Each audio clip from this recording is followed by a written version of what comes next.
তারপরে মা বাবা নিজেদের মধ্যে আরও কথা বলতে লাগল, কিন্তু আমি সেখানে আর দাঁড়িয়ে থাকতে পারছিলাম না। তাই অনেকটা বাধ্য হয়ে আমি সেখান থেকে নিজের ঘরে চলে আসি। বাবার মুখে ওই কথাগুলো শুনে নিজের ভিতরে অজানা কারণে একটা অপরাধ বোধ এবং খারাপ লাগা এসে ভিড় করছিল।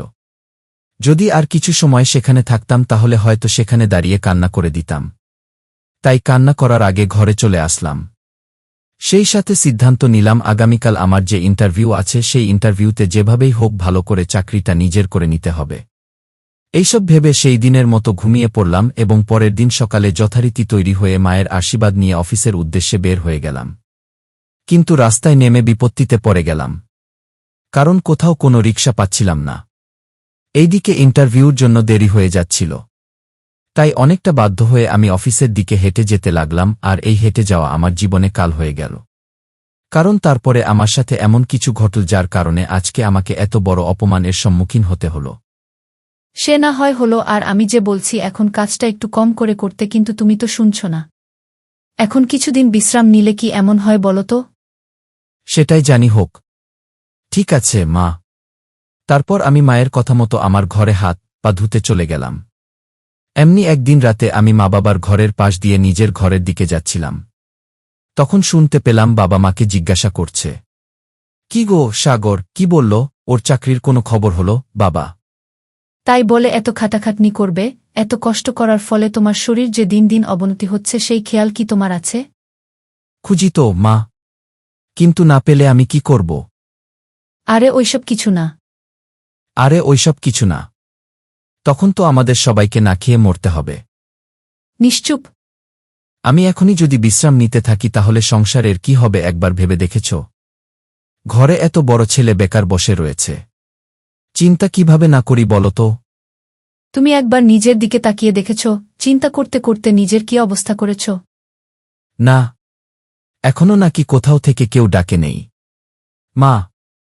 তুমি এত চিন্তা করো না তো, দেখবে একদিন ঠিক ওর কোনো একটা গতি হয়ে যাবে। না, এখনো নাকি কোথাও থেকে কেউ ডাকে নেই মা। ঠিক আছে, এখন তুই ঘরে যা, ঘরে গিয়ে হাত পা ধুয়ে আয়, আমি তোর খাবার বাড়ছি। ঠিক আছে, এখন তুই ঘরে যা, ঘরে গিয়ে হাত পা ধুয়ে আয়, আমি তোর খাবার বাড়ছি। বাবা, আর একটু ভালো করে চাকরি খুঁজে দেখ না, হয়তো কোনো একটা চাকরি পেয়ে যেতে পারিস। পরে পরে করে তো কতগুলো ইন্টারভিউ দিয়ে ফেললি, একটা থেকেও তো কোনো খবর আসল না। ইন্টারভিউ দিয়ে আসলাম, তারা বলেছে পরে জানাবে। কি হলো, কথা বলছিস না কেন? আমি নিশ্চুপ, মায়ের মুখের দিকে তাকিয়ে থাকতাম। বাবা, তোর চাকরি হলো মা? কারণ আর যাই হোক না কেন, এর আগে পৃথিবীর কেউ বাসর রাত এ ঘরে নতুন বিয়ে করা বুকে রেখে বরকে বের হয়ে জপতে দেখে নেই, কিন্তু আমার ক্ষেত্রে এই বিষয়টি ঘটল। তাই না দেখেই বলা যায় মানুষ অবাক হয়ে আমার চলে আসার পথের দিকে তাকিয়েছিল। আমি এত কিছু না ভেবে আমার মতো করে হেঁটে হেঁটে কিছু দূরে থাকা একটা ডাক্তারের দোকান এগিয়ে উঠলাম এবং তাদেরকে বললাম আমার মাথায় ব্যান্ডেজ করিয়ে দিতে।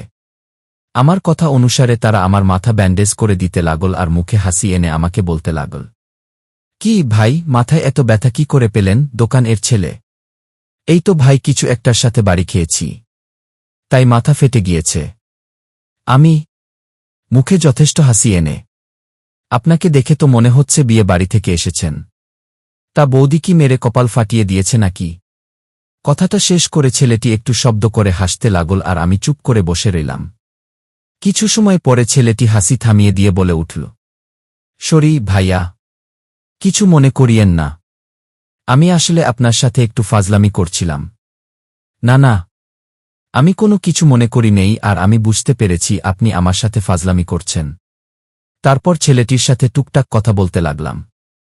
কপাল এ ব্যান্ডেজ করা শেষ হয়ে গেলে আমি ছেলেটিকে তার প্রাপ্য দাম মিটিয়ে দিয়ে দোকান থেকে বের হয়ে গেলাম। দোকান থেকে বের হয়ে আমি ভাবতে লাগলাম, এখন আমি কোথায় যাব? ভুলেও আর আমি আরহিদের বাড়িতে যাব না। তাহলে এখন আমার কাছে একমাত্র পথ খোলা আছে, আমাদের বাড়ি।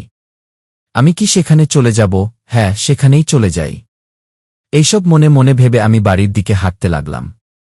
সেই সাথে আমার চোখের সামনে আরহির সাথে পরিচয় থেকে শুরু করে এই বিয়ের আগে পর্যন্ত মুহূর্ত ভাসতে লাগল। আমার নাম সাগর দে, মধ্যবিত্ত পরিবারের বড় সন্তান।